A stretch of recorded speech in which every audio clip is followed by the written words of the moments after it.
शिवबा होता महाराष्ट्राच्या इतिहासाचा, शिवबा महाराष्ट्राच्या वर्तमानाचा, शिवबा महाराष्ट्राच्या भविष्याचा. किती कौतुक करावं या शिवबाचं. साक्षात महादेवाचा अवतारच पापींचा नाश करण्यासाठी धरतीवर मनुष्यरूपी प्रकटला होता शिवबा. काळाच्या छाताडावर पाय देऊन काळाचा महाकाळ होणारे छत्रपती शिवाजी महाराज ते स्वयंघोषित करणार. आता तू नाटक वगैरे करतोस, म्हणजे पथनाट्य वगैरे तू फार लहानपणीच करायचं, तर त्याकडे तुझी वाटचाल कशी झाली? म्हणजे तू तिकडे कसं वळला? लहानपणापासूनच माझी तशी चुळबुळ चालायचीच. माझं नाटकाची लहानपणापासूनच आवड होती.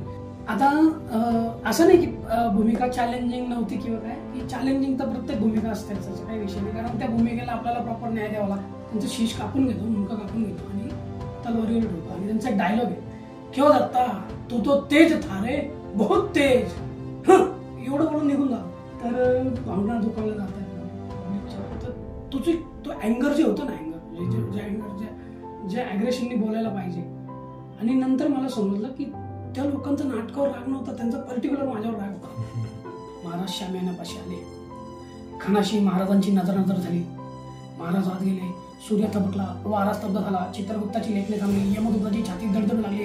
खानाला स्वर्ग आता फक्त 2च बोटे उरला. खान एकदम उभाच राहिला. तितक्या अत्यंत चपळाईने बिछवाचे तीक्ष्ण पाते महाराजांनी खानाच्या पोटात खुपसले.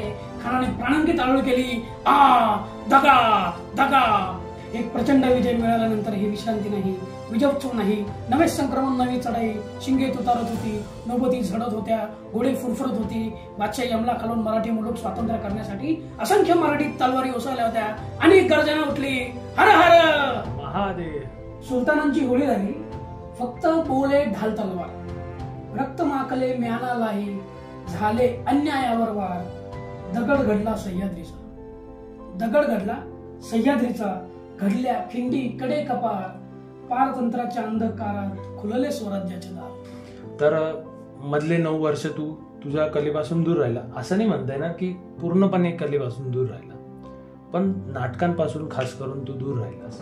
पण त्याच्यात विषय असा होता की परिस्थितीमुळे आपल्याला थोडंसं मला माघार घ्यावी लागली या गोष्टीमध्ये. नाही तर मी सुरुवातीला जेव्हा 2012-13 मध्ये जसं करत होतो तसं माझ्याकडे चांगल्या ऑपॉर्च्युनिटीज होत्या. कवितेचं नाव आहे, आतला कलाकार मला स्वस्त बसू देत नाही. कष्टाचे दिवस संपले त्यांचे, आता घरात मीच दिसत नाही, आणि आतला कलाकार मला स्वस्त बसू देत नाही. चलो मग आता एकदा छत्रपती शिवाजी महाराजांचं नाव घेऊया. बोला छत्रपती शिवाजी महाराज की जय.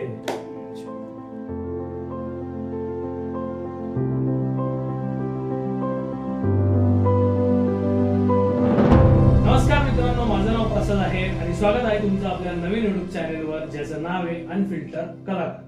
तर हे जे चॅनेल आहे हे एक पॉडकास्ट चॅनेल असणार आहे, ज्यावर आपण वेगवेगळ्या लोकांना सोबत घेऊन त्यांच्यासोबत चर्चा करणार आहोत.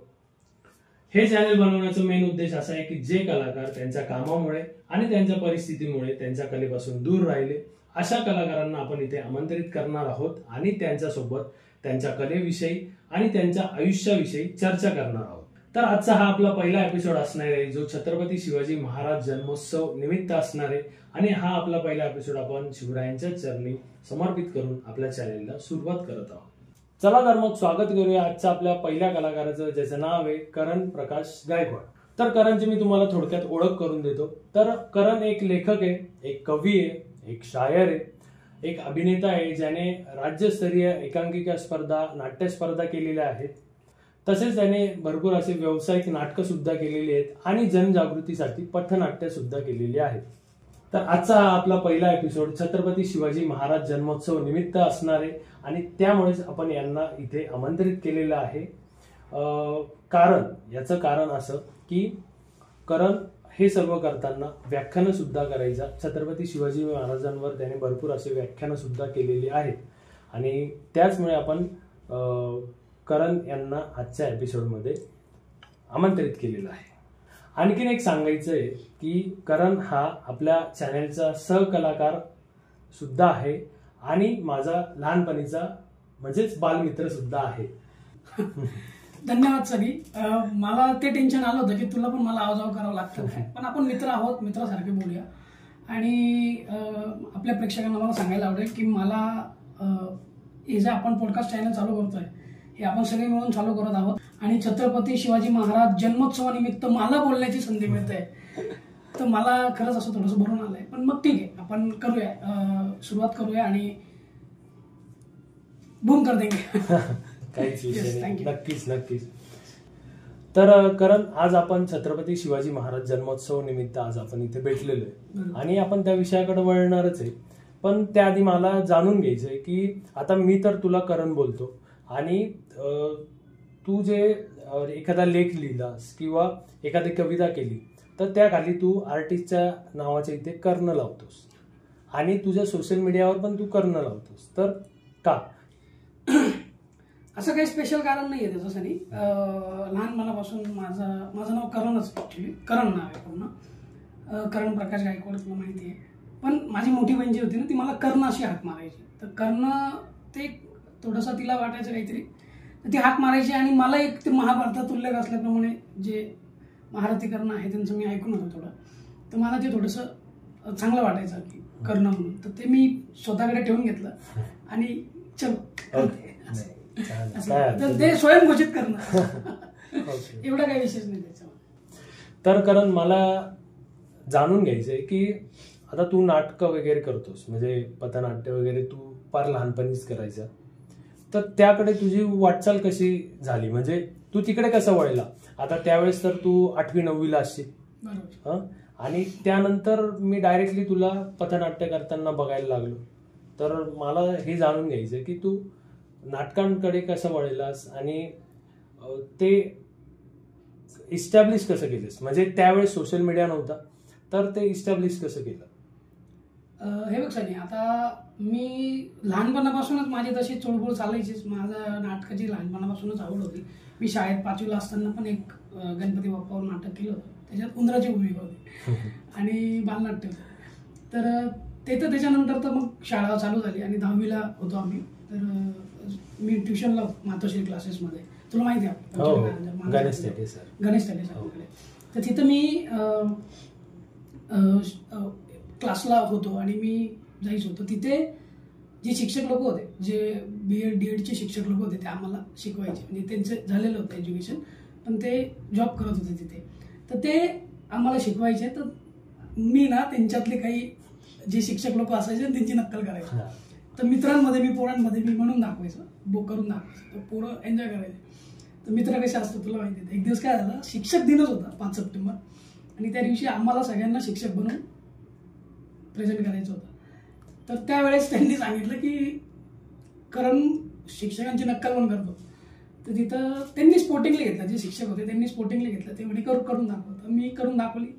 तर ते थोडंसं त्यांना आवडलं आणि थोडंसं मजा मस्ती आम्ही केली होती. तर तिथे आमचे जे गणेश ताटे सर होते, ते त्यांनी सांगितलं, त्यांनी ओळखलं काहीतरी. ते म्हणे की तू ॲक्टिंग क्षेत्राकडे बघ. माझा एक मित्र आहे भगवान पाचोरे म्हणून, मोठ्या पिक्चरचे डिरेक्टर आहेत. तर त्यांच्याकडे माझे ते लहानपणीचे मित्र आहे, त्यांच्याशी एकदा त्यांना काही काम मिळालं तुला तर ते करतील का. तर ठीक आहे, त्याच्यात ते झालंच. आम्ही भेटलो वगैरे झालं, आमचा सुरुवात तर झाली होती थोडीफार. तिथून हळूहळू मग पथनाट्य वगैरे सुरुवात झाली. आणि त्याच्यानंतर मग आपले चिक्की भैया सायक्लॉन डान्स अकॅडमीचे ओनर, त्यांच्याशी पण मी बोललो. तर त्यांना बोललो की त्याचं ते माझ्या डोक्यात घुसलंच होतं ते मला हेच करायचं. तर त्यांना मी बोललो, त्यांना म्हटलं सर असं आहे. तर ते म्हणे मी एक नंबर देतो, राजेश आयर सरांचा नंबर दिला, डॉक्टर राजेश आयर सरांचा.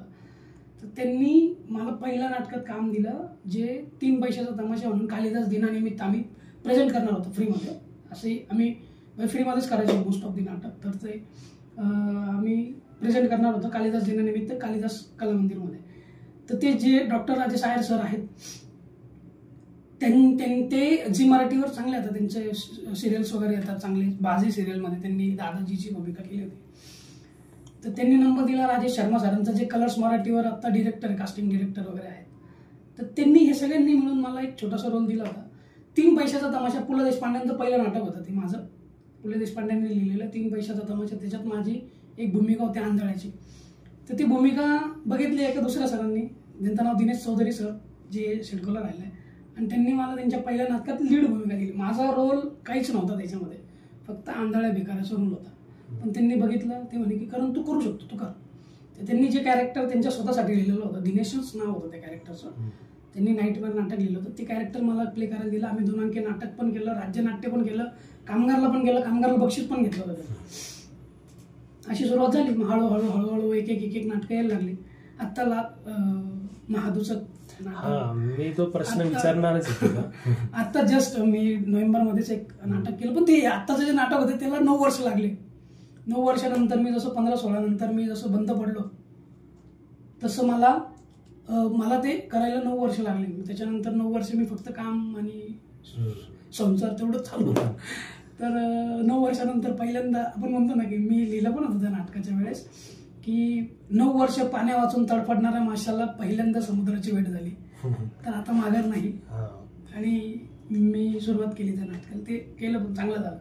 तुम्ही बघितलं पण असेल ना ते. नाही, मी त्या प्रश्नाकडे ते विचारणारच तुला की आता तू ते नाटक केलं, मी त्याची एक क्लिप पाहिली.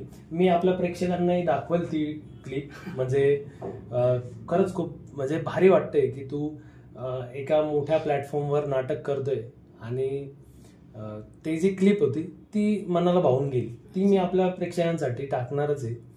तर त्याबद्दल काय सांगशील? म्हणजे ती भूमिका काय होती आणि म्हणजे ती काही त्याला काय म्हणतात चॅलेंजिंग भूमिका होती किंवा कशी ते तू सांग. बघ, आता चॅलेंजिंग भूमिका तर म्हणता म्हणजे प्रत्येक भूमिका चॅलेंजिंगच असते, कारण त्या भूमिकेला न्याय देणं आपलं काम असतं, कुठलीही भूमिका असो. संध्या छाया हे नाटक जे आहे हे जवळजवळ 80च्या दशकातलं आहे. आता असं नाही की भूमिका चॅलेंजिंग नव्हती किंवा काय, की चॅलेंजिंग तर प्रत्येक भूमिका असते, त्याचा काही विषय नाही, कारण त्या भूमिकेला आपल्याला प्रॉपर न्याय द्यावा लागतो. नाही, माझा प्रश्न असा होता की किती चॅलेंजिंग होतं. आता खूप दिवसानंतर तू नाटक करतोय, तर तू म्हणजे इतक्या दिवसानंतर करतोय म्हणून विचारलं. हा, आता बघ, नाटक जरी मी सोडलं होतं तरी नाटकाने मला सोडलेलं नव्हतं. त्याच्यामुळे मला ते म्हणजे स्क्रिप्ट एकदा हातात आली की लगेच लक्षात येऊन जातं की काय काय करायचं काय काय नाही. तिथे आहेच, ते तर आपल्या जेनेटिक आहे, त्याच्यामुळे काही प्रॉब्लेम नाही.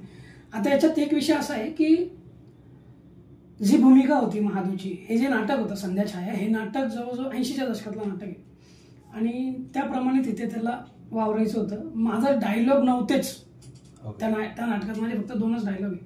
आणि हे नाटक मला मिळालंय असं एकदम सरांनी एकदम 11th आवरला फोन केला, राजेश शर्मा सरांनी, जे कास्टिंग डिरेक्टर आहे. तुझं माझं सपान आणि म्हणजे कास्टिंगचंच काम आहे त्यांच्याकडे. तुझं माझं सपान, अजून 2-3 आहेत सिरियल्स मराठी.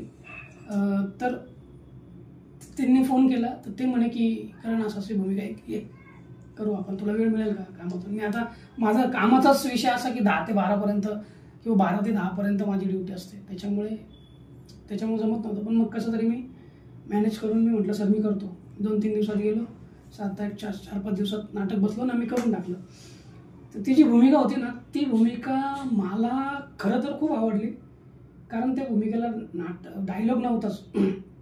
ती भूमिका जी प्रेक्षकांनी जितकी एन्जॉय केली ना तितकीच मी पण एन्जॉय केली.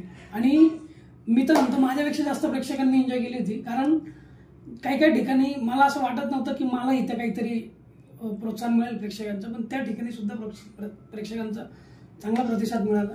आता मी पूर्ण नाटक पाहिलं नाही ते, पण मी जी पण क्लिप पाहिली ना ते थोडं चार्ली चॅप्लिन टाईप थोडंसं कॉमेडी वाटलं. तसंच होतं. नाही, ते भारी वाटलं. आणि त्यातली जी त्यात भले तुझी भूमिका नव्हती, म्हणजे डायलॉग्स नव्हते, पण ते बघून भारी वाटलं. नाही, बरोबर. आता तेच काम होतं माझं, त्याच्यामुळे. आणि त्याच्यात तोंडात पान असतं कायम त्याच्यामुळे तुझी ती ऍक्टिंग आणि जी चुळबुळ जी होती ना त्या नाटकातली ती मस्त होती. तसेच रोल करत आलो, त्याच्यावर ठीक आहे, देवाची कृपा, नटराजाची कृपा आहे थोडीफार का होईल. आता कामं करून हे गोष्टी मॅनेज करणं म्हणजे थोडंसं अवघड होतंच, पण ठीक आहे, लेट इट मी. ओके. कारण मला एक सांग की आता तू हे नाटक खूप दिवसानंतर केलं, पण आता जे तू मध्ये गॅप घेतला त्याच्या आधी जे तू नाटकं केली होती ती खरी चॅलेंजिंग होते, मला जे माहिती आहे. त्यामधली एखादी भूमिका जी म्हणजे सदैव तुझ्या म्हणजे जी तू स्वतःला मनाला असं वाटत असेल की नाही मी ते खरंच खूप भारी केलं होतं आणि त्याला प्रेक्षकांची दाद मिळाली, असं एखादं? दाद नाही म्हणता येणार मला सांगायला आवडेल साठी स्मरणात राहील, 100% राहील. कारण ती भूमिका म्हणजे भूमिका चांगलीच होती, काही अडचण नव्हता. आणि प्रेक्षकांचं तू जसं बोलला ना की प्रेक्षकांचा प्रतिसाद मिळतो, कौतुक प्रत्येक भूमिकेचं होतं. पण हा जो विषय झाला होता ते खरं तर कौतुक पण म्हणता येईल आणि प्रेक्षकांचा राग पण म्हणता येईल. ते त्याची भूमिकेचं उदाहरण तुला द्यायचं झालं तर आडगावला एक प्रयोग झाला होता. तू माझे को ॲक्टर्स आहे, त्यांना ही गोष्ट विचारू शकतो, जी मी तुला सांगेल मी त्यांचं नाव. आडगावला एक प्रयोग झाला होता आमचा. ते नाटकाबद्दल सांगतो तुला. पानिपताच्या रणसंग्रामात मराठ्यांना जे वीरमरण आलं त्यावर आधारित त्या युद्धावर आधारित एक नाटक बसवलेलं होतं आणि ते नाटक लिहिलं होतं विश्वास पाटील सरांनी. त्या नाटकाचं नाव होतं रणंगण. आणि हे नाटक पहिले केलं होतं अशोक समर्थ, जे सिंगममध्ये शिवाचा रोल केला त्यांनी, आणि अविनाश नारकर सरांनी ते जे मराठीवर किंवा ठीक आहे भरपूर ठिकाणी तू ओळखत असेल त्यांना, जे मोठे कलाकार आहेत. तर हे त्यांच्याकडनं आम्ही ही स्क्रिप्ट मागवली होती. ते नाटक बसवलं होतं, आम्ही ते नाटक केलं होतं. त्या नाटकामध्ये एक भूमिका होती नजीब खानाची, तर ती भूमिका मी केली होती. आणि ती भूमिका अशी होती, त्याच्यातला एक सीन होता त्या नाटकाचा. जे दत्ताजी शिंदे होते, मराठ्यांचे योद्धा होते, मराठा योद्धा होते, त्यांची डेथ झाली होती 10 जानेवारी 1760ला. त्यांची हत्या केली होती नजीब खानाने. आणि तो एक सीन होता की तो नजीब खान त्यांच्याशी युद्ध करतो. त्यांना नजीब खानाने लपून मारलेलं होतं. म्हणजे नजीब खानाने अशा वेळेस मारलं होतं त्यांना की ते दत्ताजी शिंदे जे लढत होते ना, तर ते नजीब खानाला ते बघू पण शकत नव्हते. अशा ठिकाणी उभं राहून त्यांनी बाण मारला होता. आणि त्यांचा एक डायलॉग आहे, तो फेमस आहे की बचेंगे तो और भी लढेंगे. तो नजीब खान त्यांना म्हणतो क्यों दत्ता लढोगे, तो बचेंगे तो और भी लढेंगे असं त्यांचं. म्हणून ते एक मराठ्यांचं जे शौर्य असतं ना, की मराठे जोपर्यंत आहेत, जोपर्यंत वाचलेले तोपर्यंत त्यांच्यात लढण्याची धमक असते. ती दत्ताजी शिंदेच्या कॅरेक्टरमधून आपल्याला बघायला मिळते. तर तो एक सीन होता. त्या सीनमध्ये नजीब खान काय करतो, त्यांची मुंडकी, त्यांचं शीश कापून घेतो, मुंडका कापून घेतो आणि तलवारीवर ठेवतो. आणि त्यांचा एक डायलॉग आहे, क्यों दत्ता तू तो तेज था रे, बहुत तेज, एवढं बोलून निघून जातो. त्यांचा शीश घेऊन निघून जातो. तर त्या सीनच्या वेळेस आहे ना, ते सीन झाल्याच्या नंतर आहे ना, लाईट ब्लॅकआउट झाला. आणि मला मागे कोणीतरी सांगितलं, कारण तू बाहेर नको निघू. म्हटलं भाऊ काय झालं? म्हणे अरे पब्लिक थोडीशी चिडचिड करते. म्हटलं काय विषय? आणि म्हणे पब्लिकला असं वाटतं की भावना दुखावल्या जातात. अरे तो सुरुवातीचाच सीन आहे त्या नाटकाचा, पूर्ण नाटक बघितलेलं नव्हतं, सुरुवातीला स्टार्टिंगलाच तो सीन आहे. तर भावना दुखावल्या जात आहेत म्हणे पब्लिकच्या. तर तो अँगर जे होतं ना, ज्या ॲग्रेशननी बोलायला पाहिजे. आणि नंतर मला समजलं की त्या लोकांचा नाटकावर राग नव्हता, त्यांचा पर्टिक्युलर माझ्यावर राग होता. ते म्हणजे ते पोरगा कुठे आहे त्याला बोलवा. तर आमच्या ते डिरेक्टर निशिकांत सर होते, ते एक्सपायर झाले. त्यांनी सांगितलं त्यांना समजून की सर आम्ही नाटक करतोय, असा मुलगा आहे, तो मराठाच आहे, मराठीच माणूस आहे, तो काही आहे नाही बाहेरचा नाही किंवा काय. ते म्हणे आम्हाला कळतं, पण हे तुम्ही जे ॲग्रेसिव्हली घेतलं ना म्हणे त्याच्याहून आम्हाला. म्हटलं ते तसंच कॅरेक्टर आहे, काय करणार, कॅरेक्टर तसं आहे. तर त्यांनी समजून सांगितलं, जे त्यांचे तिथले जे ऑर्गनायझर होते शोचे, त्यांनी सगळ्यांना माईकवर समजवलं की तुम्ही पूर्ण नाटक बघा आणि मग तुम्ही ठरवा तुम्हाला काय म्हणायचं. मग पूर्ण नाटक झाल्याच्या नंतर सगळे भेटले तेव्हा, म्हणजे चांगलं झालं काही. मग ते म्हणे ठीक आहे, जे झालं ते होत राहतं म्हणे. आणि हे म्हणजे मला बरेच जण बोलले की ठीक आहे म्हणे, होत राहतं म्हणे, अशा नाटकांमध्ये असे प्रसंग येत राहतात. तो सीन मला घाबरून गेलो. ह्याच गोष्टीला पोचपावती म्हणता येईल, कारण की तुझं अँगर पाहून म्हणा किंवा तुझे ऍक्टिंग पाहून लोक चिडले, म्हणजे लोकांवर प्रभाव पडतोय. तर ही लई मोठी गोष्ट आहे की यालाच दाद म्हणता येईल, जो लोकांचा जो राग होता. आणि जसं की तू ते उदाहरणही पाहिलं असेल काश्मीर फाईल्स मध्ये, ते चिन्मय मांडलेकरांवर सेम. तर त्यांनी पण ते त्याच पद्धतीने घेतलं की लोक चिडले, यातच मी जिंकलो. बरोबर. नाही हे तर मला तेव्हा सांगितलं होतं आमच्या सरांनी, ते निशिकांत सर होते, त्यांनी सांगितलं की कर म्हणे, काही विषय नाही म्हणे, होत राहतं. आणि हे खरंच खूप मोठं. नाना पाटेकर सरांचं एक उदाहरण आहे. पुरुष नाटकाच्या वेळी त्यांना एका बाईने चप्पल फेकून मारली, त्यांनी ती चप्पल त्यांच्या घरात फ्रेम करून लावलेली.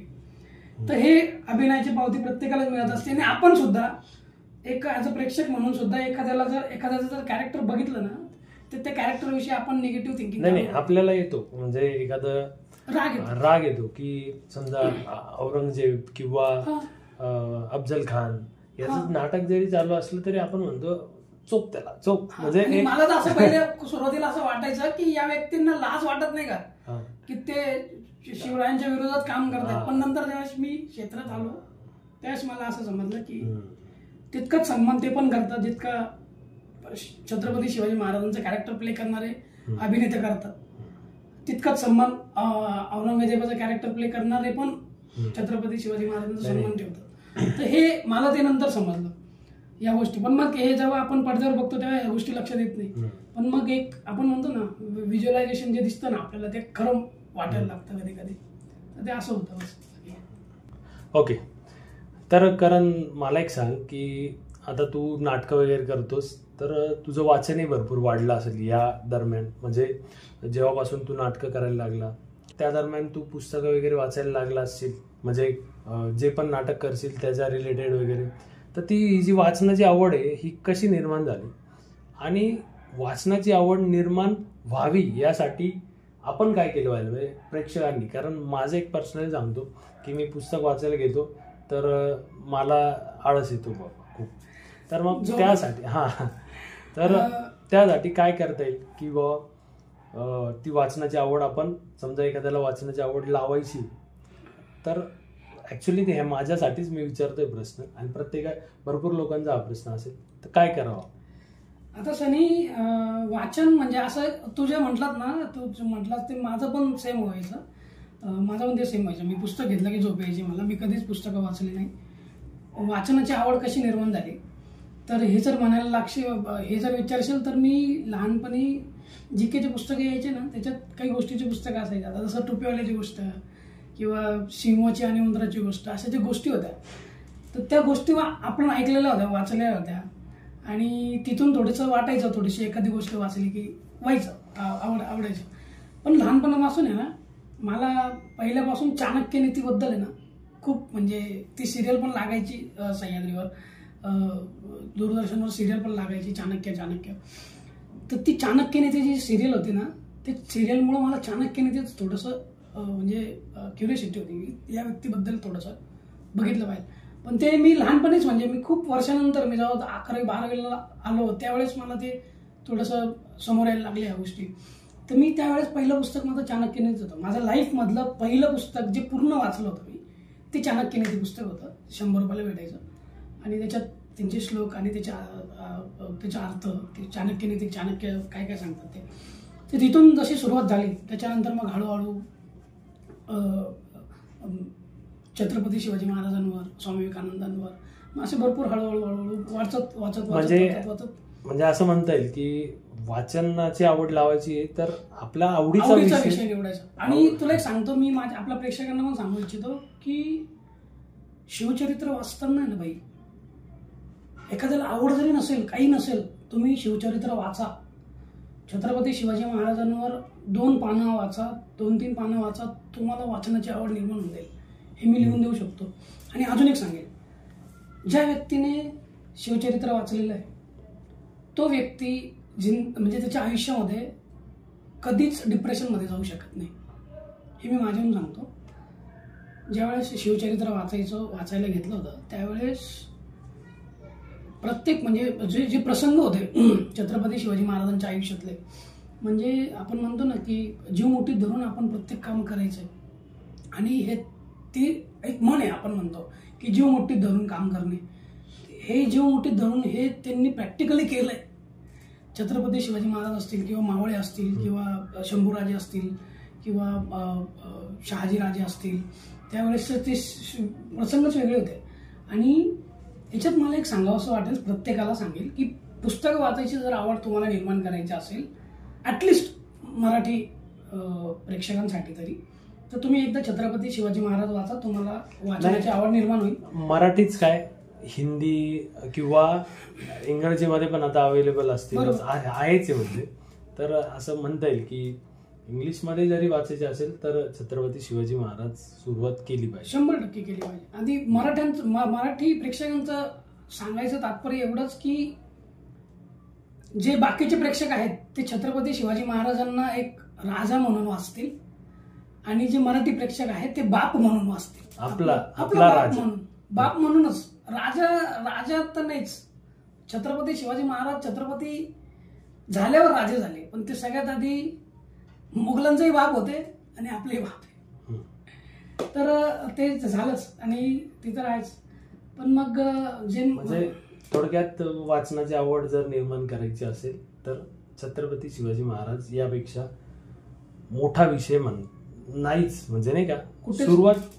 सुरुवात तिथनं केली म्हणजे वाचनाची आवड निर्माण आणि होईल. अजून एक मला सांगायला आवडेल सनी की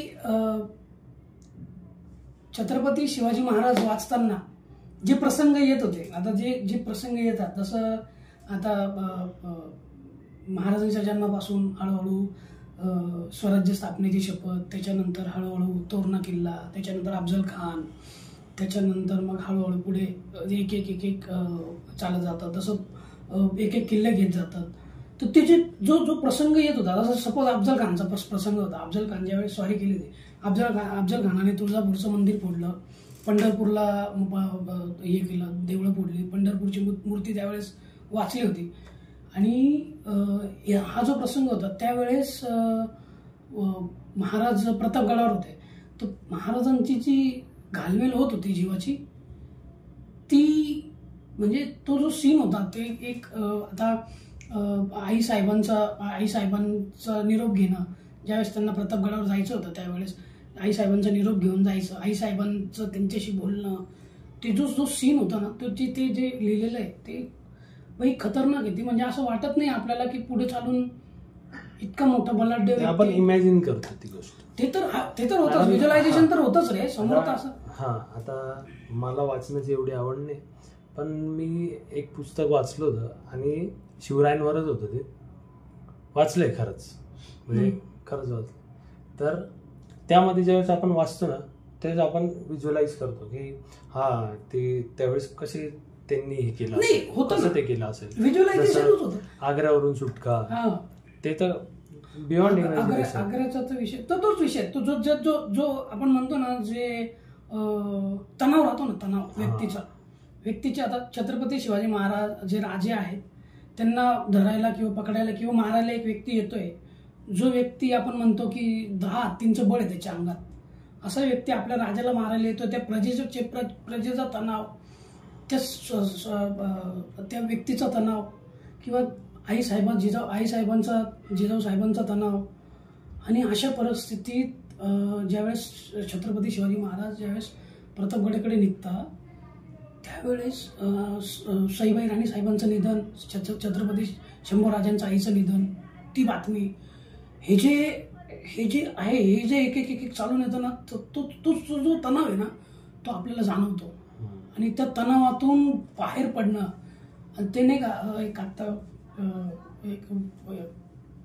एका मुलाखतीत एक भाषणात, त्यांचं नाव आठवत नाही मला नेमकं, 2 मिनिटात ठोकला शिवाजी महाराजांनी. तो तणाव जो आहे तो 2 मिनिटात कमी केला त्यांनी पूर्ण. आता ते व्याख्यानात तर आहेच, आपण पुढे बोलूच त्याच्याविषयी. तर तो जो सीन आहे तो सीन, त्याच्यानंतर आग्र्यावरचा सीन, आग्र्याचा सीन, नजरकैदेची शिक्षा झाली होती महाराजांना, सोबत 9 वर्षाचं पोरग आणि महाराज 6 महिन्याची शिक्षा. तर ते कसं त्यांनी सर्व्हाइव्ह केलं, तो तणाव. आणि ह्या गोष्टी जेव्हा असे तणाव जेव्हा माणसाच्या आयुष्यात फील होतात ना, त्यावेळेस हे जे बाकीचे तणाव आहे ना आत्ताचे, हे तणाव माणूस विसरून जातो की एखादा राजा, एखादा व्यक्ती अशा परिस्थितीतून बाहेर निघू शकतो. तर आपण कुठे, आणि ही जी प्रेरणा आहे, ही जी लढण्याची क्षमता आहे ना, ती छत्रपती शिवाजी महाराजांचीच आहे. आणि तिथून जी स्वराज्याची सुरुवात झाली होती ना, ती आजपर्यंत जी चालू आहे, ती फक्त एकच शक्तीमुळे. त्या शक्तीचं नाव आहे छत्रपती शिवाजी महाराज. आणि मी प्रेक्षकांना परत एकदा सांगू इच्छितो की तुम्हाला जर वाचनाची आवड निर्माण करायची असेल तर फक्त छत्रपती शिवाजी महाराज वाचा, तुमची वाचनाची आवड सोडून जाईल. तर कारण आता विषय निघालाच आहे, तर आपण त्या टॉपिककडे वळू. तर व्याख्यान, तर तू नाटकाकडून व्याख्यानाकडे कसा वळलास, आणि तुझं पहिलं व्याख्यान कुठं केलं होतं, म्हणजे कुठं केलं होतं? मी पहिलं व्याख्यान तिथंच केलं, मातोश्री क्लास, जिथे माझी सुरुवात झाली होती ना, गणेश तेटे सरांकडेच मी पहिलं व्याख्यान केलं होतं म्हसरूळला. त्यांच्या घराजवळच त्यांचा क्लास होता दुसरा. तर तिथे शिवजयंतीच्या दिवशीच मी व्याख्यान केलं होतं. ते माझं पहिलंच व्याख्यान, माझं पहिले प्रेक्षक तेच सर. ज्यावेळेस मी व्याख्यान लिहिलं होतं त्यांच्याबरोबर, मी ते लिहिलं होतं, त्यांना सांगितलं सर मी असं म्हणतोय, म्हणू का? बिंदास.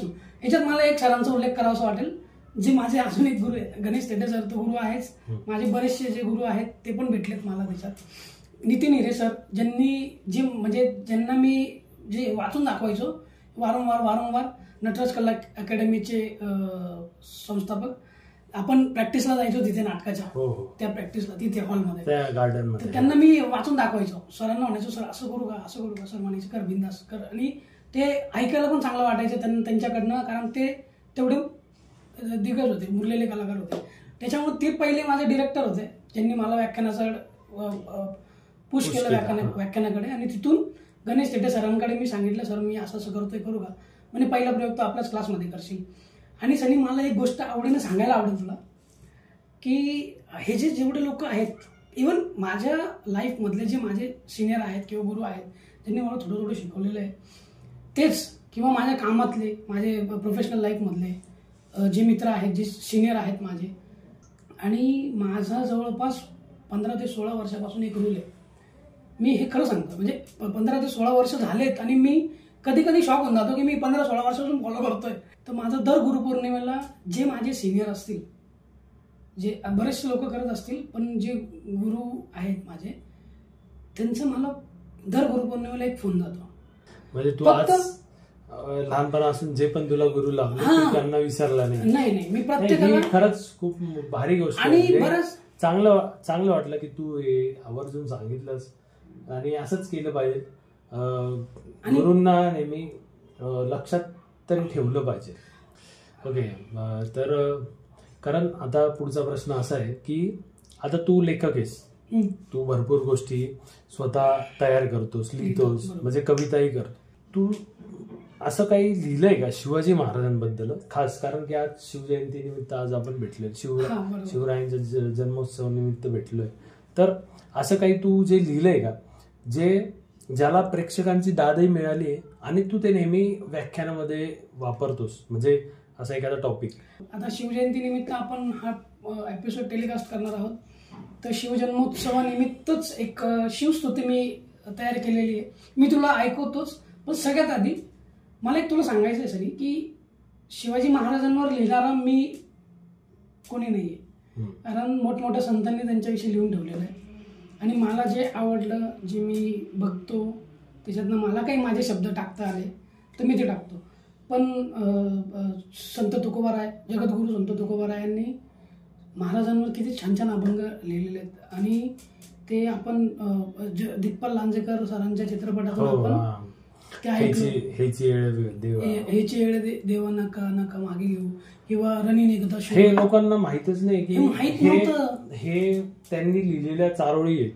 या लोकांना असं वाटतं आत्ता गाणे आलेत आणि आत्ता लिहिले. चारोळी नाही म्हणता ना, हा जे काय असेल अभंग म्हणा किंवा काय, तर ते म्हणजे मला तरी एकच गोष्ट माहिती होती, जे मला नंतर कळलं की त्यातले दोन्ही जे सॉंग आहेत ते अभंगच आहेत आणि त्यावरच ते संत तुकोबारायांनीच लिहिलेलं आहे.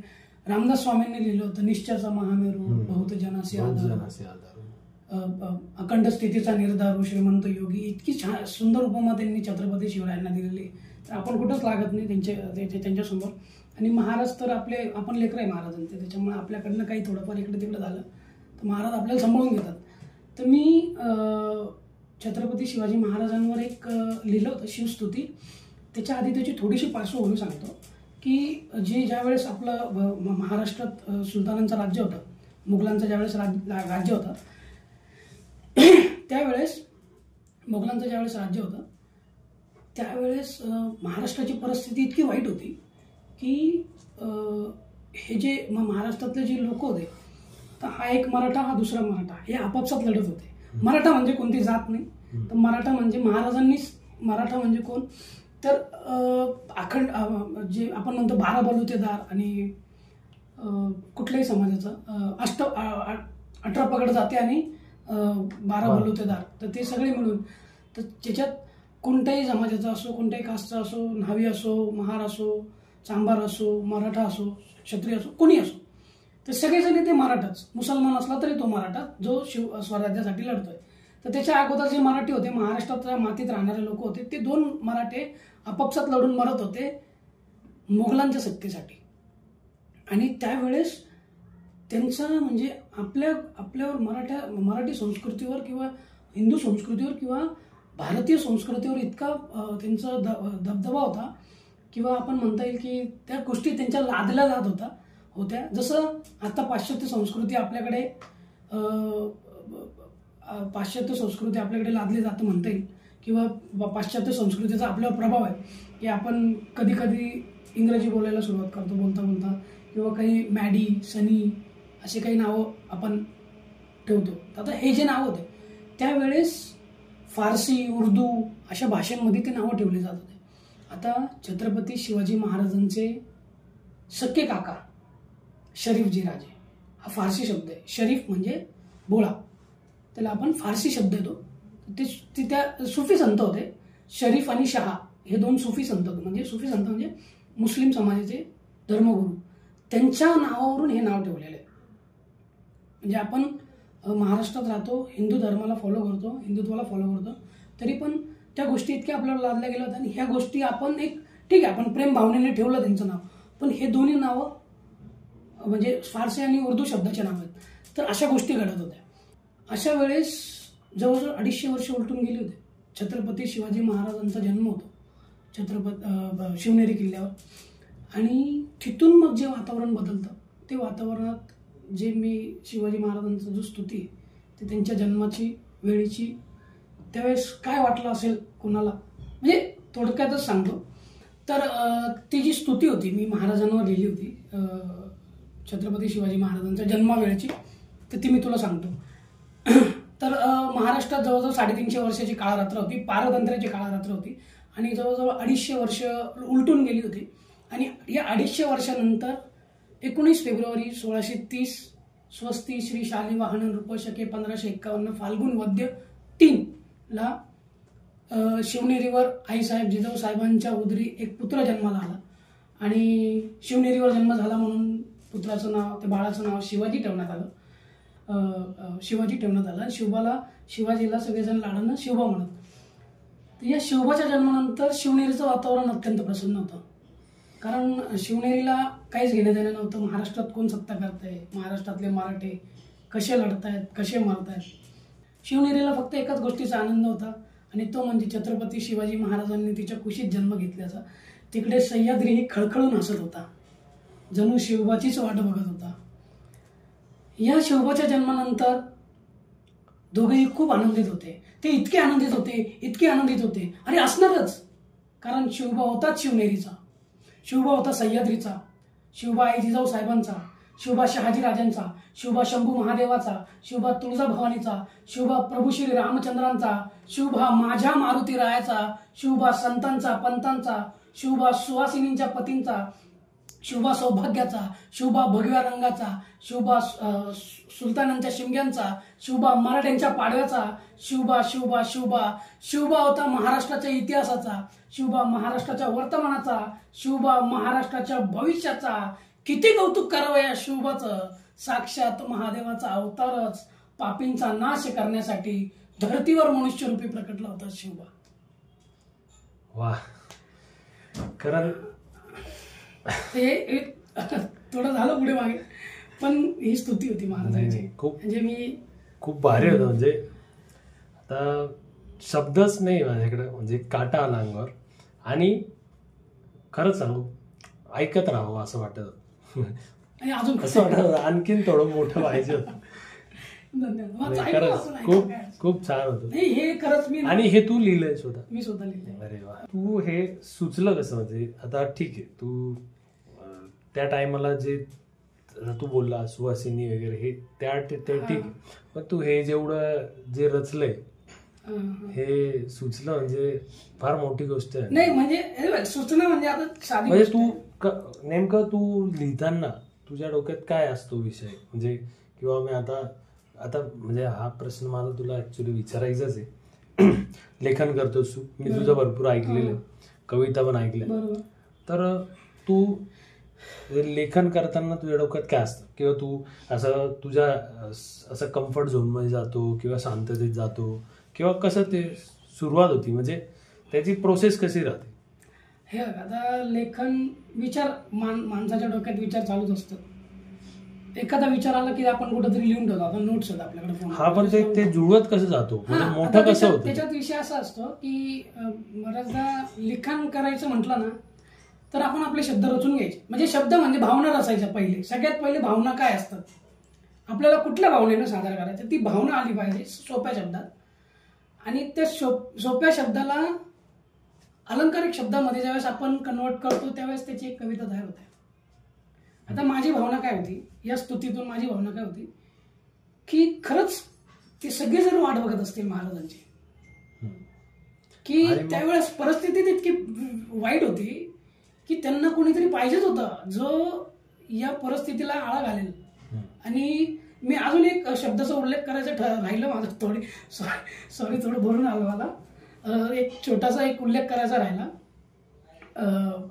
संत नामदेवांनी एक हे लिहिलं होतं, एखाद्या मुलाच्या जन्माच्या वेळी जेव्हा आपण एखादी गोष्ट करतो ना, मुलाच्या जन्माच्या वेळी एखादा आपण म्हणतो बघ, कोणी गोविंद घ्या, कोणी गोपाळ घ्या. पण शिवाजी महाराजांचा ज्यावेळेस जन्म झाला ना तर हे साक्षात महादेव होते. आणि हे जे कोणी गोविंद घ्या, कोणी गोपाळ घ्या हे जे म्हणतात, जी नामदेव महाराजांची ओवी आहे की मुलाच्या नामकरणाच्या वेळी जी ओवी म्हणतात ना की कोणी गोविंद घ्या, कोणी गोपाळ घ्या, हे का म्हणतात की तुम्ही कुठलंही नाव घ्या, बाळाला कुठलंही नाव द्या, सगळे नाव परमेश्वराचे, सगळे नाव पांडुरंगाचे, सगळे नाव कृष्णाचेच आहेत. पण महादेव ज्यावेळेस छत्रपती शिवाजी महाराज जन्माला आले ना त्यावेळेस ते फक्त महेश्वर म्हणून जन्माला आले. काळाच्या छाताडावर पाय देऊन काळाचा महाकाळ होणारे छत्रपती शिवाजी महाराज होते. तर ते खरंच त्यांनी ते तेवढंच मी बोलू शकतो, त्याच्या व्यतिरिक्त नाही बोलू शकत. महाराज खरंच, कारण ते जाणवत रे. तुला एवढा सुस्त तू लिहितोस हीच लय मोठी गोष्ट आहे.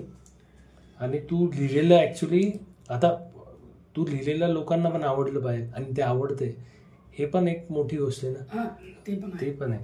आता इथून तुझी जी रिॲक्शन होती ना तीच रिॲक्शन मला बरेच जण देतात. पण एक विषय असतो की कामामुळे कुठं प्लॅटफॉर्म नाही मिळत आपल्याला, कुठे सादर करायला मिळत नाही. पण ठीक आहे, जेव्हा सादर करायचा वेळ मिळेल त्यावेळेस आपण करूयाच, काय विषय नाही. ऍक्च्युली हा माझा सहकलाकारच आहे ह्या चॅनलचा, पण आम्ही आवर्जून सुरुवात शिवजयंती निमित्तच केली, छत्रपती शिवाजी महाराजांच्या जन्मोत्सव निमित्त केली ह्याच कारणामुळे. कारण आता आपला हा जो पॉडकास्ट आहे जो आपला शिवजयंती निमित्त आहे म्हणजे छत्रपती शिवाजी महाराजांच्या जन्मोत्सव निमित्त आपण ही पॉडकास्ट करतो, बरोबर. आणि तू एक कलाकार आहेस आणि हे व्याख्यान करणं हे पण एक कला आहे. आता आपण ज्या अनुषंगाने इथं भेटलोय म्हणजे एक कलाकाराची पर्सनॅलिटी प्लस शिवजयंती, तर मला एक जे दिसतंय तुझ्यातला कलाकार जो व्याख्यान करतो, तर ते व्याख्यान तू आता थोडंसं जे तू केलेलं आतापर्यंत थोडंसं आपल्या प्रेक्षकांना करून दाखवशील तर ही माझी विनंती समज. काय विनंती, असं तुमच्या विनंतीला नक्कीच मान देणार मी. तसं नाही, विषय असा आहे की मी नक्कीच मलाही आवडेल ते प्रेक्षकांसोबत शेअर करायला. पण त्याआधी एक सांगतो की आपण बऱ्याचदा छत्रपती शिवाजी महाराजांना मोठमोठ्या उपमा दिलेल्या आहेत. जसं आपण उदाहरण दिलं जगद्गुरु तुकोबारायांचं, समर्थ रामदास स्वामींचं, बाकी जे इतिहासकार आहेत माझ्यापेक्षा खूप मोठे मोठे इतिहासकार मागे आहेत. मी इतिहासकार नाही, मी फक्त एक छोटासा कलाकार आहे. त्यांनी खूप काही लिहून ठेवलेलं आहे महाराजांबद्दल आणि महाराजांना वेगवेगळ्या उपमा दिल्या आहेत. अमेरिकेचे माजी राष्ट्राध्यक्ष बराक ओबामा यांनी सांगितलं होतं की जर छत्रपती शिवाजी महाराज जर आमच्या देशात जन्माला आले असते तर आम्ही त्यांना सूर्य म्हणून संबोधलं असतं. तर यापेक्षा मोठी उपमा मला नाही वाटत. सूर्य म्हणजे सूर्य आणि साक्षात सूर्यच आहे, त्याच्यात काही दुमत नाहीये. तर आपण देव बघितलेला नाहीये आणि देवावर आपली श्रद्धा असते, पण आपण देव बघितलेला नाही. पण देवाच्या अगोदर जर कोणी येत असतील तर ते आपले आई वडील आपण मानतो. जर देवाच्या अगोदर कोणी येत असेल तर आई वडिलांना आपण देवतुल्य मानतो आणि ते देवतुल्य म्हणण्यापेक्षा देवापेक्षा पण मोठे आई वडील आपण मानतो. तर माझं असं म्हणणं आहे की आई वडिलांपेक्षा जर कोणी मोठे येत असेल तर ते फक्त आणि फक्त छत्रपती शिवाजी महाराज आहेत माझ्या दृष्टिकोनातून. त्याचं एक रिझन तुला सांगतो. आता बऱ्याचदा काय होतं, मी व्याख्यानाला जाताना किंवा काही काम करत असताना ना, काही सुरुवात एखाद्या छोट्याशा कामाची जर सुरुवात करायची असती, इव्हन इंटरव्ह्यूला जरी जायचं असलं तरी मी आईच्या पाया पडून जायचो आणि पहिल्यापासून माझी ती सवय. तर नवीन नवीनच सुरुवात केली होती. मातोश्रीमध्ये व्याख्यान झालं, त्याच्यानंतर हळूहळू पुढे एक दोन व्याख्यानं करत होतो. तर नवीन नवीनच होतो. एक दिवस आईला बोललो, मी निघतोय व्याख्यानाला चाललोय. आईच्या पाया पडलो. तर व्याख्यानाला जात होतो, आईच्या पाया पडलो आणि आईला म्हटलं येतो मी. तर आईने मला त्यावेळेस काय सांगितलं, आता माझ्या आईचं शिक्षण झालेलं आहे 3री. तिला वाचता येत नाही, फक्त तिला तिची सही लिहिता येते, बाकी वाचता येत नाही, लिहिता येत नाही, काहीच नाही. अडाणी बाई म्हणता येईल. पण आईने मला काय सांगितलं की तू माझ्या पाया नको पडू, तू ज्यांचं कौतुक समाजाला सांगतोयस त्यांचा आशीर्वाद घे आणि त्यांना प्रार्थना कर की माझ्या तोंडून काही चुकीचं होऊ देऊ नका, कारण मी बोलणारा एकटा आहे, ऐकणारे भरपूर जण आहे आणि ते माझे शब्द ऐकणार आहेत. तू कृपा प्रार्थना कर त्यांना की माझ्यावर असाच आशीर्वाद राहू द्या. आणि अजून एक अशी गोष्ट सांगितली की छत्रपती शिवाजी महाराजांचं चरित्र जे आहे ते इतरांना सांगण्यापेक्षा तू स्वतः आचरणात घे. तर ही शिकवण मला तेव्हापासून याच्यापेक्षा मोठी शिकवण म्हणजे नाहीच म्हणता येईल, कारण की हे गरजेचं आहे. बरोबर. आणि आपल्याला माहिती असतं, आपण वाचन करतो, ठीक आहे. आता मी जरी जनरली मी आता तुमच्यासमोर बसलेलो आहे, तुझ्यासमोर बसलेलो आहे, भगवा कुर्ता घातलेला आहे, कपाळावर चंद्रकोर आहे, दाढी वाढलेली आहे, महाराजांसारखी मिशी दाढी मी ठेवलेली. तर हे आपण ठीक आहे, आपण एक फॅशन म्हणून किंवा महाराजांवर प्रेम म्हणून आपण करतो. आता ही फॅशनच झाली. आपले कुर्ते जे आहे ते आपण एक चांगले दिसावा समाजामध्ये म्हणून आपण एक करतो. पण महाराजांचं चरित्र आत्मसात करणं खूप गरजेचं आहे. महाराजांनी कधी कुठली परिस्थिती असेल तर तिला आई म्हणूनच संबोधलंय. तर मला आई असं बोलली होती आणि मला माहीत वाटतच नाही की याच्यापेक्षा मोठं प्रोत्साहन किंवा आशीर्वाद याच्यापेक्षा मोठा नसणारच आहे. तर मी छत्रपती शिवाजी महाराजांवर जी अफजल खानाची भेट होती प्रतापगडावर नाही म्हणता येणार, प्रतापगडाच्या पायथ्याशी पण नाही म्हणता येणार, जावळी एक जागा होती, तिथे महाराजांनी जाणून बुजून ती जागा निवडली होती खानाच्या भेटीसाठी. तिथे जावळी जंगल होतं, पूर्ण जंगल भाग होता आणि ती महाराजांनी का निवडली होती की ती पायथ्यापासूनही दिसत नव्हती, गडाच्या टोकावरून पण दिसत नव्हती. त्याच्यामुळे तिथे त्यांनी ती जागा निवडली आणि महाराजांनी खानाची भेट तिथे करण्याचं ठरवलं. आता महाराजांनी खानाच्या भेटीसाठी काही अटी मांडल्या होत्या. आता महाराज खानाला असं दाखवत होते की मी तुम्हाला घाबरतो आणि मला भीती वाटते तुमच्या समोर यायची, तर तुम्ही कृपया करून माझ्या काही अटी आहेत तेवढ्या मान्य कराव्यात आणि मग आपण भेटू. आणि असं त्यांनी एक अट मान्य करायला सुरुवात करवली, म्हणजे अफजल खानकडून करून घेतली असं. तर महाराजांचा अभ्यास इतका होता त्याच्याविषयी. आता महाराजांचे हेर तुला माहिती आहे फिरत होते. महाराजांनी त्याचं खाण्यापिण्यापासून सगळ्या गोष्टी ठेवल्या होत्या. तर तो म्हणजे त्याची वृत्ती कशी असेल, त्याचा स्वभाव कसा असेल हे सुद्धा महाराजांना माहिती होतं. बरोबर आहे. तर त्या हिशोबाने महाराजांनी सगळं प्लॅनिंग करून ठेवलेलं होतं. तर तेच ज्या अटी आहेत त्या तुला सांगतो की महाराजांसोबत 10 जण अंगरक्षक घेऊन खानाची भेट घ्यायची किंवा खानाने 10 जण आणून भेट घ्यायची आणि त्याच्यानंतर खानाची आणि महाराजांची भेट एकट्यात व्हायची. हत्यार बाळगायचे नाही किंवा या अशा ज्या काही भेटी होत्या एकट्यात भेट करायची, सोबत काही तलवार वगैरे हत्यार वगैरे असणार नाही. तर वाघनख होते महाराजांकडे, बिछवा होता, ते लपूनच त्यांनी लपूनच नेले, हत्यार बाळगायचे नाही. बरोबर. तो एक अटीचा भाग होता त्यांचा. तर पुढची व्याख्यानाची सुरुवात नाही म्हणता ना, तो शेवटच माझा ते जवळजवळ 1.5 तासाचं व्याख्यान आहे. 1.5 तासाचं शेवटचे 10 मिनिटं आहेत ते तुमच्यासाठी तुमच्यासमोर मी सादर करतो. तर भेटीचा दिवस होता गुरुवार 10 नोव्हेंबर 1659 आणि सकाळी स्नानदेव पूजा करून महाराज खानाच्या भेटीसाठी निघाले. तर महाराज प्रतापगडावरून जावळीकडे निघाले होते. तर खानाच्या भेटीसाठी निघालेले बघून महाराजांना बघून अनेक मावळे त्यांच्या समोर हट्ट धरू लागले की महाराज आम्हाला येऊ दे तुमच्यासोबत, महाराज मी येतो तुमच्यासोबत, महाराज तुम्ही इथेच थांबा, आम्ही बघतो, आम्ही जातो, आम्ही त्या अफजलकडे बघतो. पण महाराजांनी प्रत्येकाला आपल्या पोटच्या लेकराप्रमाणे समजावलं की माझ्या दादांना तुम्ही सगळेजण माझ्यासोबत येऊ नका, ठरलेले 10 जण फक्त येतील. हा प्रतापगड मी तुमच्यावर निर्मितो, स्वराज्य नेतोजी पालकरावर निर्मितो. महाराज पुढे असं म्हणाले, माझ्या दादांनो, माझ्या संभाजी राजाची काळजी घ्या फक्त. हे ऐकून प्रतापगडाचा गळा दाटून आला. आई साहेबांची आठवण झाली. महाराज जावळीकडे निघाले. प्रत्येक पावलागाने मृत्यू पावले टाकीत टाकीत जवळ येत होता. कुणाचा लांबून येत असलेल्या महाराजांना खानानेही पाहिलं. खान आतुर झाला. हवा असलेला शिवाजी आला. आता तो काही सुटत नाही. त्याने आपल्या समोर अनेक अटी मांडल्या, पण त्याची परतफेड त्याला त्याचा जीव देऊनच द्यावी लागेल असाच जणू काही खान विचार करीत होता. महाराज शामियानापाशी आले. खानाशी महाराजांची नजर झाली. महाराज आत गेले. सूर्य तबकला. वारा स्तब्ध झाला. चित्रगुप्ताची लेखणी थांबली. यमदूताची छाती दडदडू लागली. खानाला स्वर्ग आता फक्त 2च बोटे उरला. खान एकदम उभाच राहिला. त्याने चटकन आपली तलवार काढून कृष्णाजी भास्करापाशी दिली आणि त्याला जायला सांगितलं. आता शामियानामध्ये महाराज आणि खान दोघच होते. अफजल खान महाराजांना पाहून म्हणाला, आप काफी डरपोक है राजा जी, पर आपकी सदर तो शाह आदिल शाह से भी बेहतरीन है. पर आप एक बात भूल गए कि आप एक नाचीज शख्स है. त्यावर महाराजांनी खानाला उत्तर दिलं. महाराज म्हणाले, खान साहेब, ज्याची करणी त्याला, काही भ्यावेच तर प्रभू रघुनाथाला भ्यावे की तुम्हाला. आपण कोण आहात हे आम्ही फार चांगले जाणतो. खान थोडासा वचकला. त्यावर खान महाराजांना म्हणाला, तू अपनी हिम्मत बहादुरी की शेखी बजाता है. ये सारी शेखी फजूल है. ये सारी फजूल शेखी छोड़कर इस अफजल खान को गले लगाओ.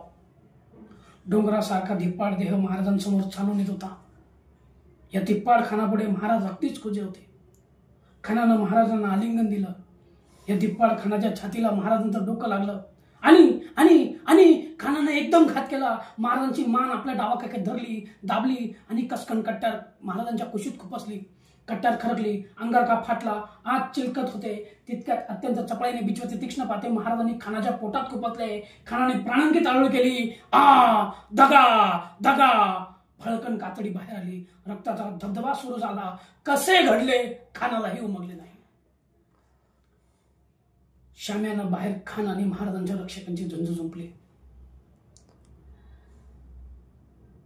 कृष्णाजी भास्कर कुलकर्णी खानाचा वकील. कृष्णाजी भास्कर कुलकर्णी महाराजांवर चालून आला. पण महाराज कृष्णाजीचा वार तलवारीने अडवत महाराज कृष्णाजीला म्हणाले, ब्राह्मणास शिवाजी मारणार नाही, आम्हा शिवशंकर हसेल. महाराज साहेबांची आम्हास आण आहे की ब्राह्मणास मारू नको. एवढं बोलून त्याला दूर ढकललं. पंताजी काका बोकील, गोपीनाथ पंत काका बोकील यांनी सुद्धा कृष्णाजीला समजावलं, पण तरीही तो महाराजांवर चालून आला. मग मात्र त्याच्या ब्राह्मणाचा विचार न करता तलवारीच्या सपाट्यानं कृष्णाजीला ठार केलं. बाहेर चाललेल्या दंगलीतून सय्यद बंड आत शिरला. ते म्हणतात ना, होता जीवा म्हणून वाचला शिवा. सय्यद बंडा महाराजांवर चालून आलेला बघून जीवा महालाने मोरा घेत सय्यदचा वार आपल्या छाताडावर अडवला आणि त्याच्याही तलवारीने 2 चिरफाड्या केल्या. जो हत्यार टाकीत होता तो जगत होता. जो हत्यार उगारीत होता तो मरतच होता. पण खान अजून मेला नव्हता. संधी साधून खान पळत सुटला. संभाजी कावजी कोंडाळकरनं खानाला पळताना पाहिलं. संभाजी कावजी कोंडाळकर खानाला आडवे झाले. अरे काय अफजुल्ल्या, अरे तुला शिवाजी पाहिजे ना व, हा घे शिवाजी. संभाजी कावजी कोंडाळकरनं खानाचं मुंडकं चोळवून टाकलं.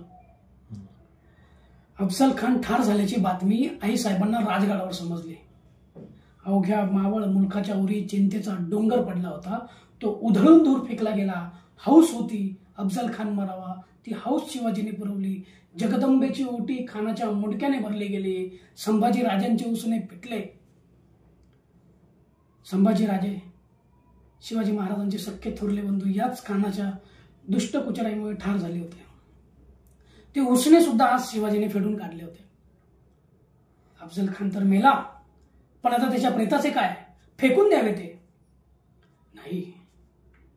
आई साहेबांनी महाराजांना हुकूम सोडला की हे खानाचं प्रेत रीतिरिवाजाप्रमाणे प्रतापगडाच्या पायथ्याशीच जपन झालं पाहिजे. आणि महाराजांनी तसं केलं. खानाचं शिर, खानाचं मुंडकं राजगडावर पाठवण्यात आलं. राजगडाच्या बालेकिल्ल्याच्या दरवाजाजवळ असलेल्या कोनाड्यात हे शीस बसवा, तिथे पूजा अर्चा नैवेद्य नित्य चालावा, असा आदेश मावळ्यांना देण्यात आला. त्याच मध्यरात्री पुढच्या चढाईचे हुकूम सुटले.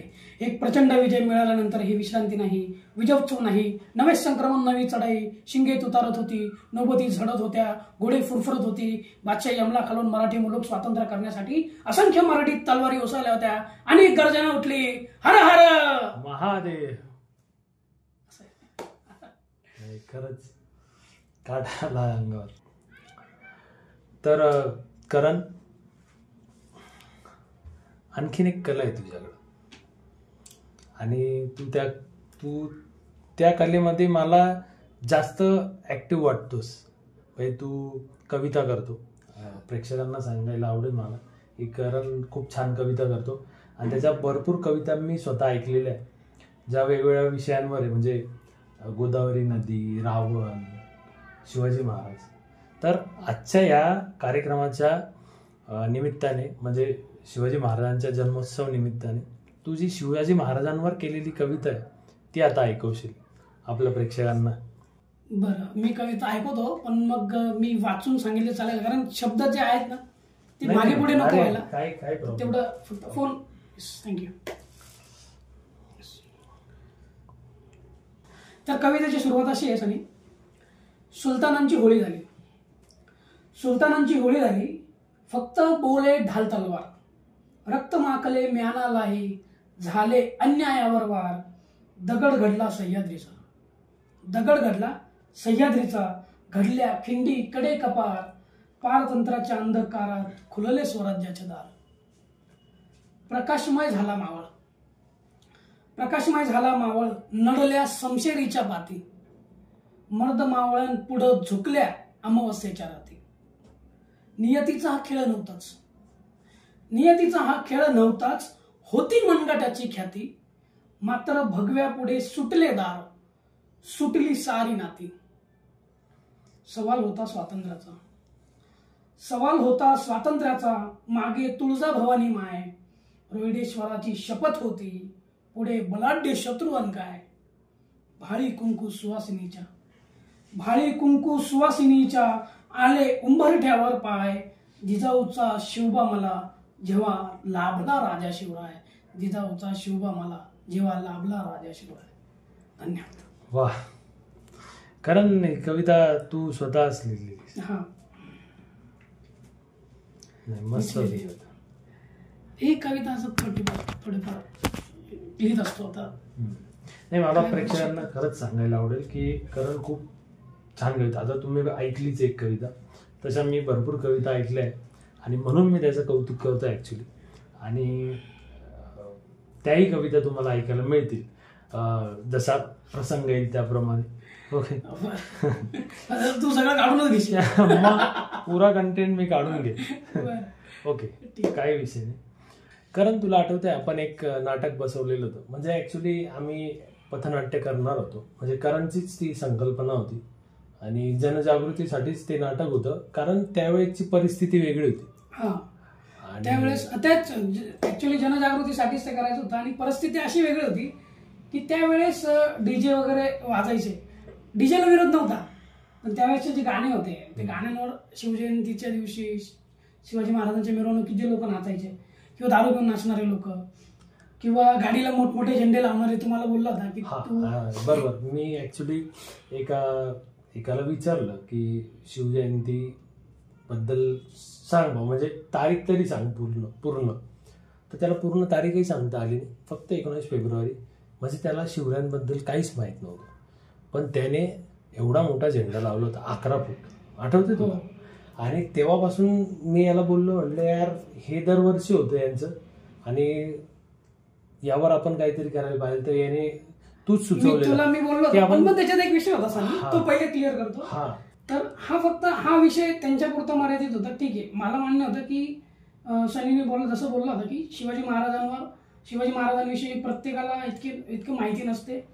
ठीक आहे, पण नेमकं व्यक्तित्व काय, त्यांचे चरित्र काय ते तरी आपण जाणून घेतलं पाहिजे. आणि मेन गोष्ट अशी होती की ते 10 वर्ष आधीचा काळ होता. हा. नाही 8 वर्ष सॉरी 8 वर्ष आधी ते 16-15 आमच्या मेंटॅलिटीनुसार आम्ही ते बसवलेलं होतं आणि त्यावेळेस ते चुकीचं वाटायचं ऍक्च्युली.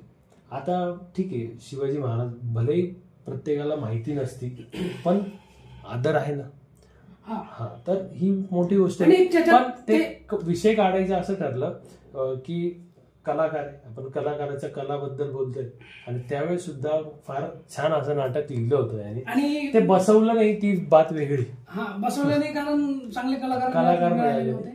आणि त्याच्यात एक ते लिहिण्याचं कारण एक सांगतो तुम्हाला, ते जेन्युइन कारण होतं की त्यावेळेसची परिस्थिती अशी होती की खरंच ते जाणवत नव्हतं. आता मी बरेचसे प्रेक्षकांना, हे प्रेक्षक ऍग्री करतील माझ्या बोलण्यातून, की आजही आपण जर बघितलं नाही तर वस्तुस्थिती आहे की बरेचसे असे लोक असतात की जे ठीक आहे म्हणतात महाराज. आता महाराज म्हणजे काय तुला सांगू सनी, महाराज म्हणजे ज्ञानाचा सागर आहे. आपण एक लोटा एक ओंजळ पाणी घेऊन कुठेतरी आपलं आयुष्य सुरळीत करून इतरांना त्याच्यासाठी प्रेरित करणं हे आपलं काम. आम्ही कलाकार माणसं, पण त्याच्यामध्ये आम्हाला जरी आम्ही एक ओंजळ पाणी घेतलंय, कदाचित बरेचसे असे लोक आहेत की ज्यांना ते सागराबद्दल माहितीच नाहीये. आणि आम्ही पण काही खूप ग्रेट इतिहासकार किंवा खूप तज्ज्ञ आहे असातला भाग नाही. मी एक छोटासा कलाकार आहे, माझ्याकडे जी स्क्रिप्ट येते ती वाचून ती पाठ करून ते बोलायचं असतं मला. पण महाराजांविषयी थोडंफार वाचलेलं आहे, जे पण मी नाही लिहिलेलं दुसरं कोणीतरी लिहून ठेवलेलं आहे, त्यांच्याबद्दल वाचलं, त्यांचं चरित्र समजून घेतलं, त्यांचा इतिहास समजून घेतला, या गोष्टी झाल्या. तर एक सांगायचं तात्पर्य एवढंच की ठीक आहे, होऊ शकतं की प्रत्येकाला त्याच्या त्या गोष्टीबद्दल नॉलेज नसतं, बट त्या ठिकाणी डीजेवर लागणारे गाणे. आणखीन एक गोष्ट, त्यावेळेस सांस्कृतिक कार्यक्रम कुठंच दिसत नव्हते, फक्त डीजे दिसायचा आणि रॅल्या दिसायच्या. आता बहुतेक तसं वातावरण दिसत नाही. आता बहुतेक शिवरायांचे पण गाणे आलेले आणि सांस्कृतिक कार्यक्रम होतात. जसं की मागच्या वर्षी नाशिक रोडच्या शिवजन्मोत्सव समितीने 5 दिवस कार्यक्रम ठेवले होते आणि 1 दिवस इंदोरीकर महाराजांचं कीर्तन पण होतं आणि 3 दिवस कार्यक्रम चालले. आणि ज्या दिवशी शिवजन्मोत्सव होता म्हणजे 19 फेब्रुवारी, त्या दिवशी मोठा कार्यक्रम साजरा केला होता सकाळपासूनच. तर ते आता दिसतंय जे त्यावेळेस दिसत नव्हतं. आता तर शिवजन्मोत्सव सोहळ्याच्या दिवशी नाटक टीमला बोलवलं होतं एका मोठ्या पुण्यावरनं, मोठी टीम होती आणि त्यांनी जन्मोत्सवावर एक नाटक केलं होतं, जे मी रेकॉर्ड पण केले. माझ्या पर्सनल एक युट्यूब चॅनल, त्यावर तुम्हाला दिसेल. तू मागच्या वर्षीचं सांग. हा, तर ते चांगलं वाटतं की सांस्कृतिक कार्यक्रम होता, ते चांगलं वाटतं. प्लस त्यावेळेस ढोल ताशा पथक म्हणजे जो आपला सांस्कृतिक वारसा आहे, ढोल ताशा पथक, ते फार कमी झालेलं होतं आणि डीजे चालू होता. आता जेवढे डीजे असतात त्यापेक्षा जास्त ढोल ताशा, आणि हे चांगलं वाटतं. म्हणजे आमचं म्हणजे म्हणणं असं होतं की सांस्कृतिक कार्यक्रम झाले पाहिजे आणि ते होत आहेत, तर ती चांगली गोष्ट आहे. आणि सनी, तुला एक गोष्ट सांगावीशी वाटेल, मला आवडेल, ज्यावेळेस महाराज असं काही कार्यक्रम वगैरे, आता जसं सूर्यग्रहण, हा ते मी तुला विचारणारच आहे. तू ऍक्च्युली आमची चर्चा झालेली, तर तू जे मला सांगितलं होतं ते आपल्या प्रेक्षकांना सांग, म्हणजे ते मला वाटतंय की तू सांगावं. जसं माझ्या मते जी शिवजयंती साजरी झाली पाहिजे याचं अर्ध उत्तर तर तूच दिलंय. जे आता नाशिक रोडला आपण बघितलं 5 दिवसाचा सांस्कृतिक कार्यक्रम झाले, कलाकार टीमला बोलवलं, इंदोरीकर महाराजांचं कीर्तन झालं, तर ह्या गोष्टी त्याच्यातला एक भाग आहे. आणि बऱ्याचदा आता जसं सूर्यग्रहण वगैरे लागायचं तर महाराज सुवर्ण तुला करत होते, तर ती सुवर्ण तुला करून ते दान धर्म करत होते गरिबांमध्ये, रयतेमध्ये.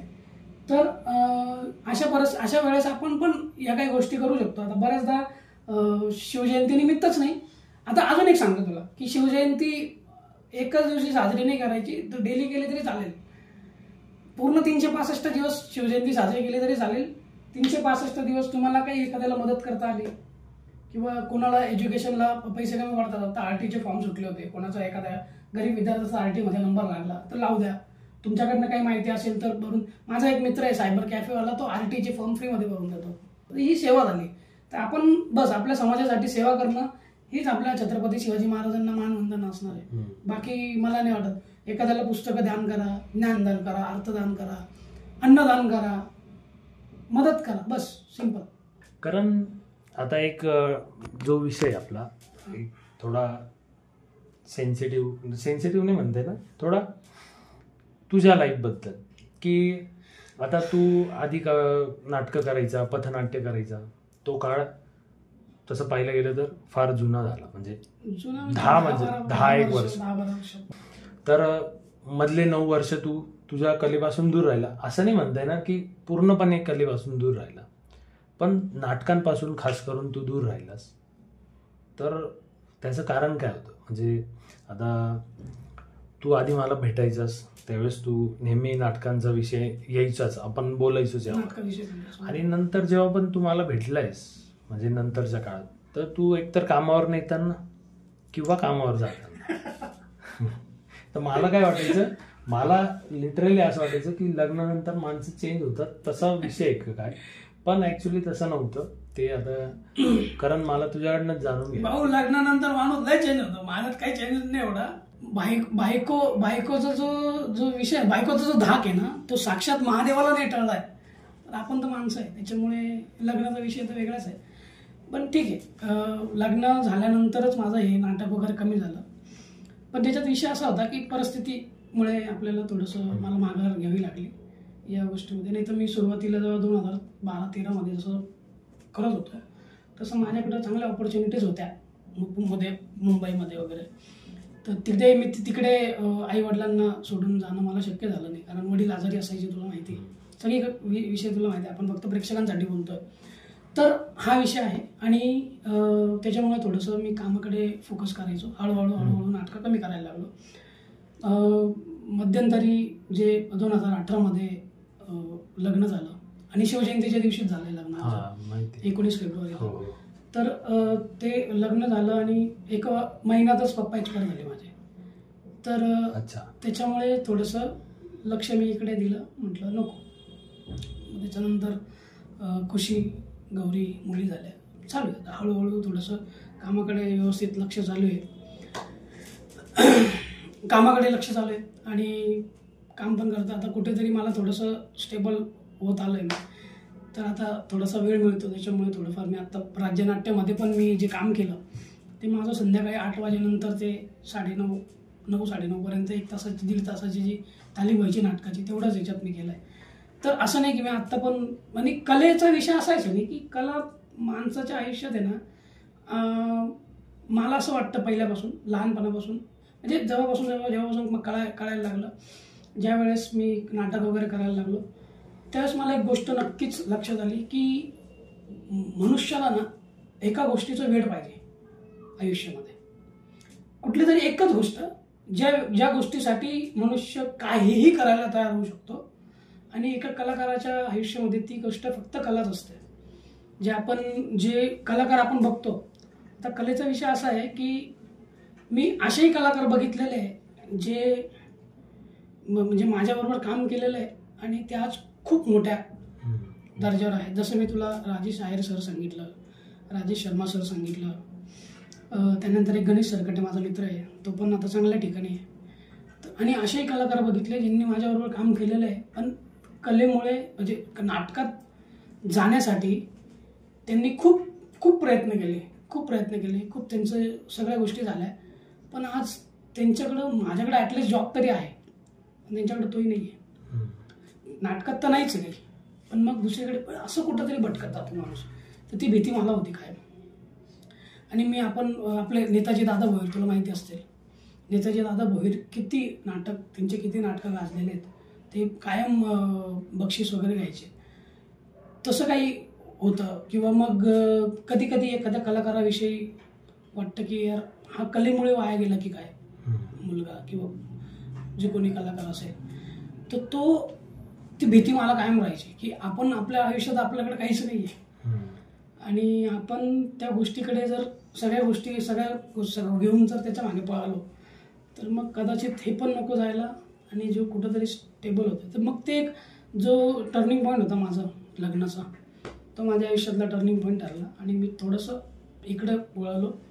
आणि 2018 पासून 24 आणि त्याच्या अगोदर 2 वर्ष म्हणजे असे 8-9 वर्ष मी माझ्या नाटकापासून दूर होतो. पण मग कधी कधी कविता वगैरे मी कविता लिहायचो, एखादा लेख वाटला तो लिहायचो, नाटकं बघायचो. मी नाटकं खूप बघितलेली. मी असं सिरियल वगैरे नाही बघत, पण मी जे स्टेजवर होणारे जे नाटकं असायचे ना ते मी बघायचो. रंगमंचाबद्दल मला एक थोडंसं सांगावंसं वाटतं. नटसम्राटमध्ये आप्पासाहेब बेलवलकरांचा एक डायलॉग आहे, म्हणजे नाना पाटेकर सरांनी जी भूमिका केलेली आहे, श्रीराम लागूंनी जी भूमिका केलेली आहे आणि शिरवाडकरांनी, कुसुमाग्रजांनी ते नाटक लिहिलेलं आहे. तर त्याच्यात एक ते डायलॉग आहे त्या नाटकामध्ये की हा रंगमंच दिसतो एवढूचा, पण संपूर्ण विश्वाला सामावून घेण्याची ताकद आहे याच्यामध्ये.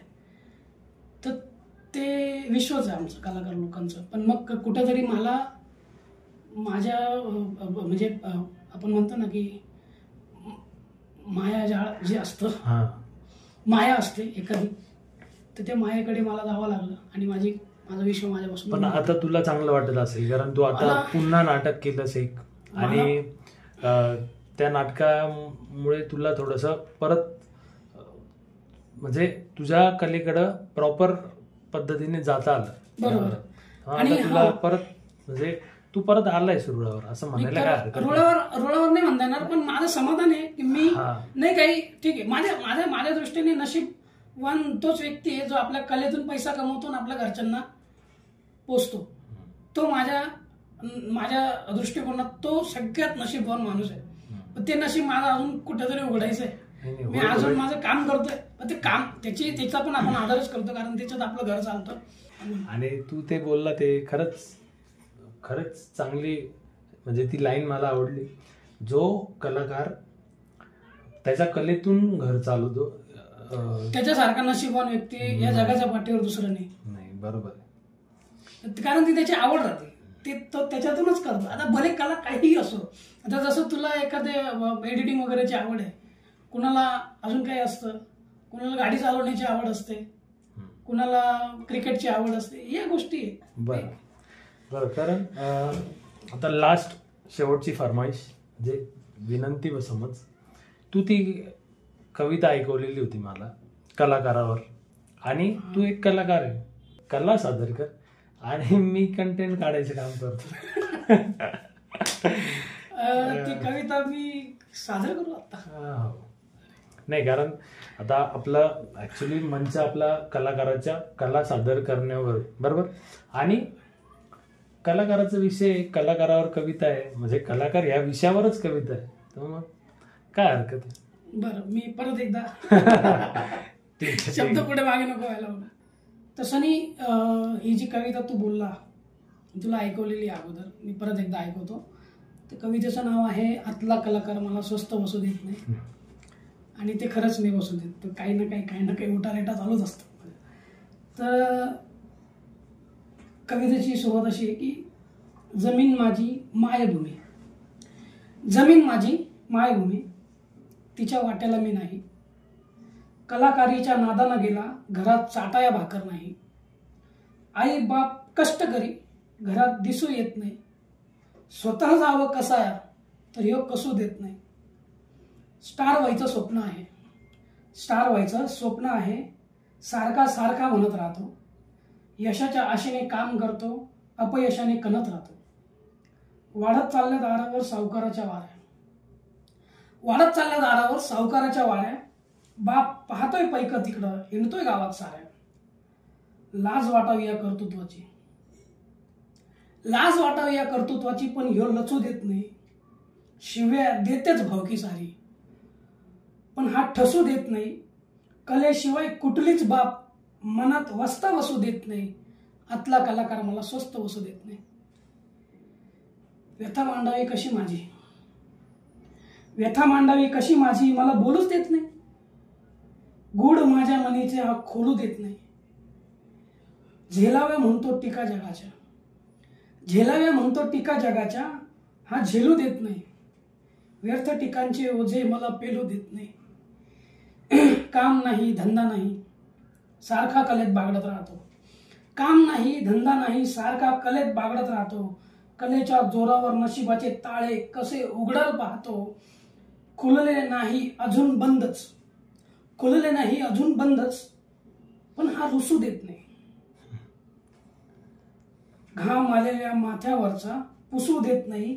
त्याच्या हाताने स्वप्न विणतो, तो उसता उसू देत नाही. आतला कलाकार मला स्वस्त बसू देत नाही. पुढचं कडवं आहे. कलाकारीने मात्र हा सारा गाव गाजवतो. कलाकारीने मात्र हा सारा गाव गाजवतो, रंगमंचावर रंगणारा प्रत्येक प्रयोग वाजवतो. दुःखी असतो कायम पण हास्य पचू देत नाही. दुःखी असतो कायम पण हास्य पचू देत नाही. नटराजाचा नटवर त्याला कधीच खचू देत नाही. प्रसंग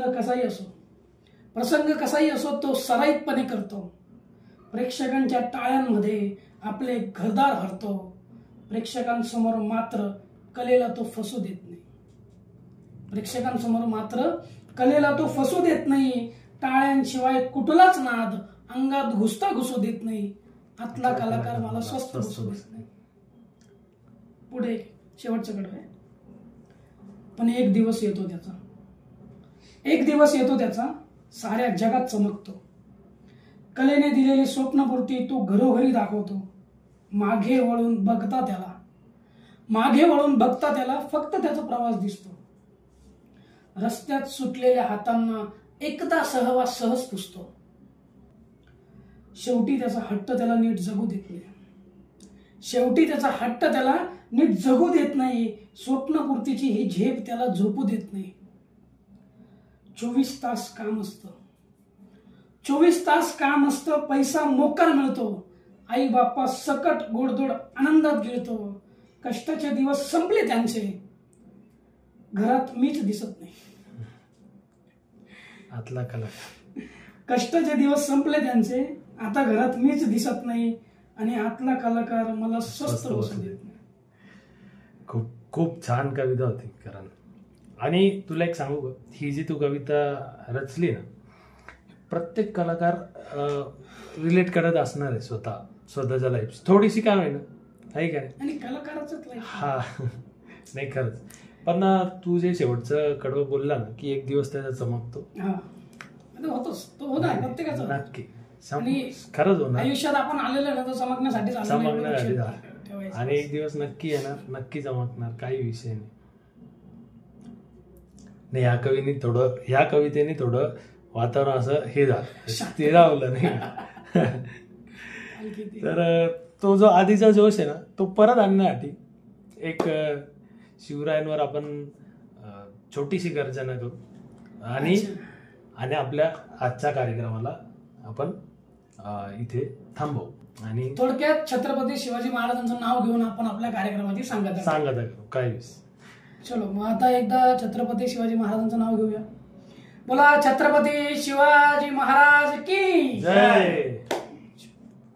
याच्यावर आपण प्रौढ प्रताप पुरंदर टाकू. नाही थांब ना, बस ना. आता झालंय तर थोडं चिल मारणार लगेच. ते काल मागच्या वेळेस मी तेच ठरलं. प्रौढ प्रताप हे पण आपण सो गाईज, तर अशा प्रकारे आपण आपली पॉडकास्ट कंप्लीट केलेली आहे. पहिली पॉडकास्ट मस्त झालेली, काही विषय नाही. अशाच प्रकारे आपण नवीन व्हिडिओ बनवत राहू आणि काय विषय नाही. नेक्स्ट टाइम मी तुझा इंटरव्ह्यू घेईन.